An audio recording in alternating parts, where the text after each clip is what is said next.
Participate చేస్తారు. ఇటీవల కురిసిన అకాల వర్షానికి ములుగు జిల్లాలోని రైతులు తీవ్రంగా నష్టపోయారు. 6 కాలం కష్టపడి పండించిన పంట నేలపాలు కాపోవడంతో రైతులు ఆవేదన వ్యక్తం చేస్తున్నారు. ఒక్కో ఎకరానికి 35,000 వరకు పెట్టుబడి పెట్టామని, తడిసిన ధాన్యాన్ని కొనుగోలు చేసి ప్రభుత్వమే ఆదుకోవాలని రైతులు కోరుతున్నారు. అధికారులు స్పందించి సకాలంలో రైతులకు టార్పాలిన్లు అందజేసి ఉంటే నష్టపోయేవారు కాదని రైతులు అంటున్నారు. ఇక దీని మీద మరింత సమాచారాన్ని ములుగు నుంచి మా ప్రతినిధి సంపత్ అందిస్తారు. ఇటీవల కురిసిన అకాల వర్షానికి రైతులు 6 కాలం కష్టపడి పండించిన పంట పూర్తిగా నేలపాలైందని చెప్పి రైతులు ఆవేదన చెందుతున్నారు. మనం చూసుకున్నట్లయితే ఇక్కడ చూసినట్లయితే రైతులు వేసినటువంటి ధాన్యం పూర్తిగా తడిసిపోయి ముద్దైందని చెప్పని కూడా రైతులు అయితే తెలియపరుస్తున్నారు. మన మధ్యలో ఇప్పుడు రైతులు ఉన్నారు, రైతులతో మాట్లాడే ప్రయత్నం చేద్దాం. ఇప్పుడు ఈ రైతులకు ఇది ఇంతగానం కష్టపడి ఒక ఎకరానికి ఎంత పెట్టుబడి పెట్టారు, ఎంత ఖర్చు వచ్చింది, మొత్తం పూర్తి వివరాలు అయితే రైతులు అడిగి తెలుసుకునే ప్రయత్నం చేద్దాం. చెప్పండి, అసలు ఎంత మీరు ఎన్ని ఎకరాలు పెట్టారు? 5 ఎకరాలు పెట్టామండి. చెప్పండి, ఎంత ఎంత మీకు నష్టం జరిగిందంటారు? మీది ఏంటిది? 5 ఎకరాల పంటకి మాకు 8 ట్రాక్టర్లు పంట పండడం జరిగింది. దిగుబడి 32-33 బస్తాలు వచ్చింది. దానికి తోడు మేము పెట్టుబడి కూడా అంటే అధిక మొత్తంలోనే పెట్టుకున్నాం. ఎకరాకి 30,000 చొప్పున పెట్టుకున్నాము. గంటకి 3,500తో ట్రాక్టర్ మన చైన్ మిషన్ కట్ చేయడానికే సరిపోతుంది. రాత్రి కురిసిన భారీ వర్షానికి మరి ధాన్యం మొత్తం సెంటర్లో మేము సెంటర్లో పెట్టి 20 రోజులు అవుతుంది.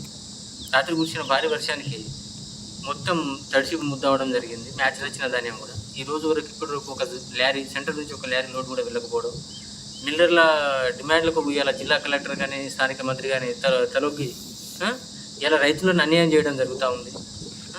ఓకే, ఇప్పుడు మీరు ఒక ఎకరానికి ఎంత పెట్టుబడి పెట్టారు? ఇప్పటి వరకు మీకు 5 ఎకరాలకు ఎంత నష్టపరిహారం, మీకు ఎంత నష్టం జరిగింది? ప్రభుత్వాన్ని ఏం కోరుతున్నారు? ప్రభుత్వాన్ని మేము కోరేది ఒకటే, ప్రభుత్వం ఈ తడిసిన ధాన్యాన్ని తప్పనిసరిగా తీసుకోవాలి. ఎలాంటి ఆంక్షలు లేకుండా ధాన్యాన్ని తక్షణమే తీసుకోవాలి. రైతు ప్రభుత్వం అని చెప్పేసి గొప్పలు చెప్పుకోవడమే కాదు, రైతులను ఈ కష్టకాలంలో ఆదుకోవాల్సిన బాధ్యత ప్రభుత్వం మీద. రైతు రుణమాఫీ సగం చేసినట్టు ఇక్కడ కూడా సగం చేసి రైతులను కష్టాలు పెట్టకూడదని ఇలా ప్రభుత్వాన్ని మీ ద్వారా తెలియజేస్తాను. ఎంత ఒక ఎకరానికి ఎంత పెట్టుబడి పెట్టారు, ఎంత నష్టం జరిగింది? నేను ఒక ఎకరానికి వచ్చేసి 32,500 రూపాయలు ఖర్చు పెట్టానండి. ఇలా నాకు నష్టం వచ్చేసి నేను పండించిన ధాన్యం మొత్తం నేలపాలైంది, మొలకలు వచ్చే పొజిషన్లో ఉంది. నేను ఇలా తీవ్ర స్థాయిలో అంటే ఒక ఎకరానికి ఒక 60,000 రూపాయల చొప్పున నేను నష్టపోవాల్సి వస్తుంది. పెట్టిన పెట్టుబడి నాకు వచ్చి రావాల్సిన అమౌంట్ కూడా ఇలా రాలేని పొజిషన్లో ఉంది. మన మధ్యలో మరొక రైతు ఉన్నారు, వారిని కూడా అడిగి తెలుసుకుందాం. చెప్పండి అమ్మా, మీరు ఎన్ని ఎకరాల పంట వేసారు? మీకు ఈ అకాల వర్షానికి ఎంత పంట నష్టం జరిగింది? ఎన్ని ఎకరాలు మీరు వేసింది ధాన్యం? నేను వేసింది 10 ఎకరాలు అవ్వ. 10 ఎకరాలు సారు, 10 ఎకరాలు కవులే, ఎకరాన 11,000 చొప్పున కవులే దున్నిన. దానికి ఇప్పుడు నష్టం నాకు మళ్ళా కవులు పైన మీద పడుతుంది. ఒక ఎకరానికి 35,000 చొప్పున పెట్టుబడి పెట్టుకున్న ఇప్పటి వరకు అది చేతికి రాకుండా అయింది.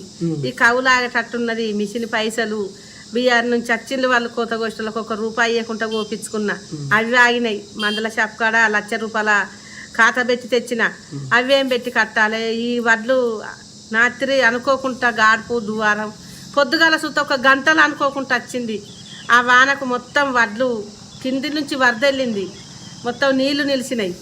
జాడెత్తుతోని వడ్లు నిమ్మగా వచ్చినాయి. ఇక రేపటి వరకు ఇట్లనే ఉండేది ఉంటే మొలకలు వస్తాయి. నష్టపరిహారం కొద్దిగా నన్న మీరైనా సాయం చేసి. మందల షాప్ కాడ 1,10,000 ఖాతా అయింది. ఒక కవుల కాడ 1,20,000 కట్టిన, ఒక సుమారు 1,50,000 రూపాయలు నాటుకు, మగ కూళ్ళకు, ఆడి మనసులకు, కలుపు కూళ్ళకు ఇట్లా అయినాయి. అన్నీ పెట్టిన 10 ఎకరాల కనీసానికి ఒక 7 లక్షల దానిక పంట చేతికి వస్తుందని ఆశపడి 2 మాకం చేస్తే అయ్యా ఇవాళ 1 రూపాయి రాకుండా పోయింది. నేను భూమి జాగలేని దాన్ని కవులు పట్టిన 1 గుంట భూమి సుతలేదు, కనీసానికి అమ్మన్న కడదా అనే పొజిషన్ లేదు. అంత చేస్తే అయ్యో 10 రూపాయలు మిగులుతాయి అనే ఆశపడి నేను చేసినందుకు ఇది అంతా కర్మ అయింది. ఇక ఏదైనా మీరే చెల్లించాలి, పెద్ద మనసు చేసుకొని.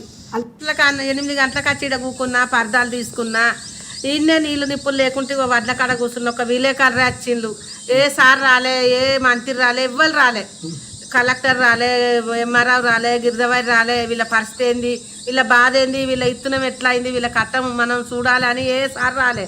ఇప్పటికీ విలేకర్ర సార్ వచ్చిండ్రు, దాన్ని చూసిండ్రు, ఫోటో దించుకున్నారు. మేము కష్టమో సుఖమో వాళ్ళతో చెప్పుకున్నాం.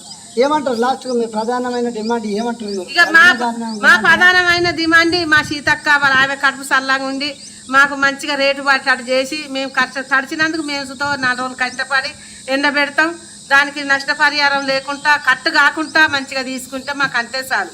Okay right. మనం చెప్పుకున్నట్లయితే రైతులు మాత్రం ఎంతో కష్టపడి 6 కాలం కష్టపడి 3 నెలలు ఎటువంటి వేరే పనులు చూసుకోకుండా పూర్తిగా రైతులు మొత్తం ఇదే పంట పొలాల మీద ఆధారపడి మేము ఎంతో కష్టపడి ఈ వరి ధాన్యాన్ని మేము పండించినట్లయితే పూర్తిగా వరి మొత్తం ఎక్కడికక్కడ తడిచిపోయి మొత్తం ముద్దైన పరిస్థితి అయితే ఇక్కడ ఉన్నటువంటి రైతులు అయితే తెలియపరుస్తున్నారు. మనం ఏదైనప్పటికీ ఇప్పటికైనా అధికారులు స్పందించి తడిసిన ధాన్యాన్ని కూడా రేటు సేమ్ అదే రేటు కట్టించాలని చెప్పని ఇప్పటికీ మ్యాచ్ వచ్చినటువంటి ధాన్యం కూడా పూర్తిగా తడిసి ముద్దైందని చెప్పని ఇక్కడ ఉన్నటువంటి రైతులు అయితే తెలియపరుస్తున్నారు. ఏదేమైనప్పటికీ ఇప్పటి వరకు ఒక్క అధికారి కూడా మమ్మల్ని వచ్చి మందలించిన పాపాన పోలే అని చెప్పని ఇక్కడ ఉన్నటువంటి రైతులు అయితే తెలియపరుస్తున్నారు. ఏదేమైనప్పటికీ తడిసిన ధాన్యాన్ని కూడా ఇక్కడ కొనుగోలు చేయాలని చెప్పి రైతులు ఒక ఎకరానికి వచ్చేసి 32,000 నుంచి 35,000 వరకు మేము పెట్టుబడి పెట్టాము. కనీసం మా పెట్టుబడి అన్న వస్తుందని చెప్పని మేము ఆశతో ఎదురు చూస్తున్నాం.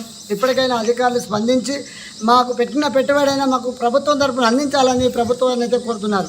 కెమెరామెన్ రవీందర్తో సంపత్ 99 టీవీ ములుగు జిల్లా. ప్రధాని పర్యటన నేపథ్యంలో